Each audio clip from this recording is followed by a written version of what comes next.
wadah masukkan 120 gram gula pasir, 5 butir telur ukuran sedang,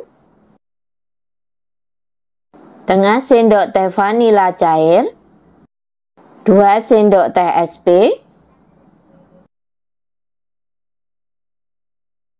mixer adonan menggunakan kecepatan yang paling tinggi sampai adonannya mengembang putih kental dan berjejak. Mixer selama 8-10 menit, tentunya juga disesuaikan dengan kecepatan mixer masing-masing dan juga kualitas pengembang yang dipakai. Aduk balik untuk memastikan jika adonannya sudah tercampur rata.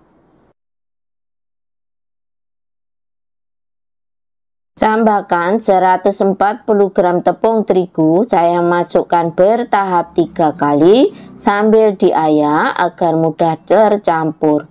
15 gram susu bubuk,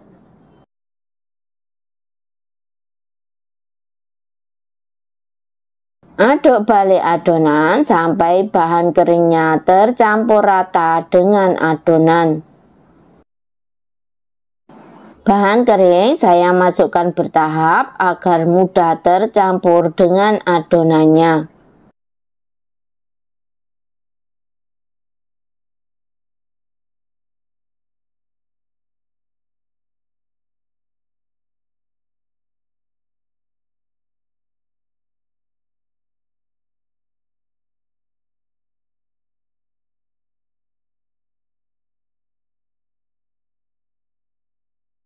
Pastikan bahan keringnya benar-benar tercampur rata dengan adonan agar nanti hasil bolunya itu tidak gagal.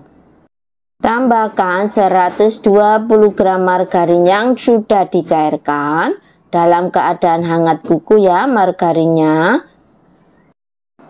Masukkan bertahap agar mudah tercampur dengan adonannya. Campur dengan cara diaduk balik perlahan-lahan. Setelah semua margarin sudah dimasukkan ke adonan, aduk balik sampai margarin benar-benar tercampur rata dengan adonannya dan pastikan juga tidak ada margarin yang mengendap di bawah adonan agar nanti tidak gagal hasil bolunya. Adonan saya bagi 3 bagian sama banyak. Ini saya kira-kira saja ya, jadi tidak saya timbang. 1 bagian adonan saya biarkan tetap putih. Dan untuk adonan yang lainnya, 1 bagian saya kasih pasta coklat, 1 bagian lagi saya beri pasta mocha.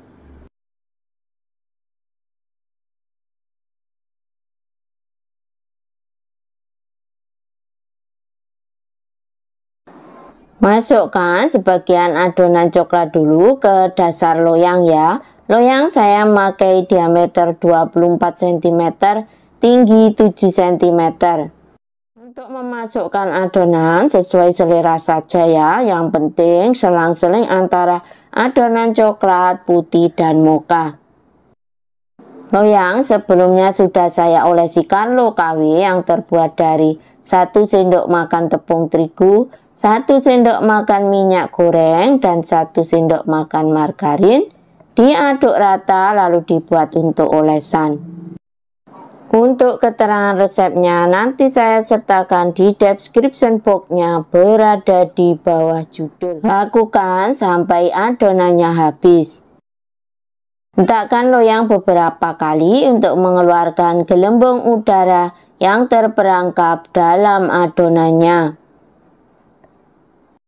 Dengan bantuan supet atau tusuk sate, putar-putar adonan. Ini saya putar-putar sampai ke bagian dalam. Sebenarnya tidak sampai ke dalam pun juga tidak apa-apa. Nanti hasil motifnya juga tetap cantik. Jadi bisa diputar atau diberi motif di bagian atas saja. Selera saja ya.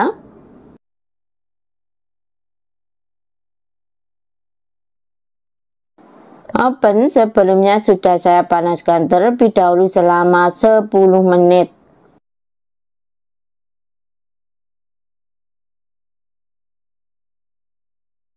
Panggang adonan di suhu 160 selama kurang lebih 60 menit. Saya memakai api bawah saja. Setelah menjelang matang, nanti 10 menit saya pindah apinya ke api atas bawah. Untuk pemanggangan tentunya disesuaikan dengan karakter oven masing-masing. Ini penampakan setelah kurang lebih 35 menit saya panggang. Sudah terlihat mengembang menu-menu. Ini hasilnya setelah matang. Hentakkan loyang 1 kali agar nanti mudah saat dikeluarkan bolunya. Masya Allah, warnanya sudah terlihat cantik dan pinggirannya juga sudah terlihat menjauh dari loyang. Itu tandanya bolu sudah benar-benar matang.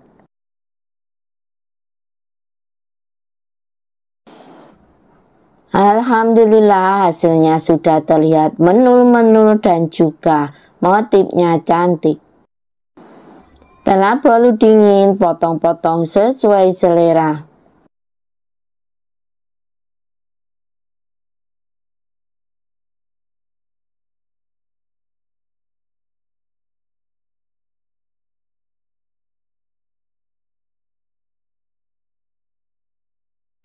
Bismillahirrahmanirrahim. Hasil bolunya sudah terlihat super lembut dan juga lembab.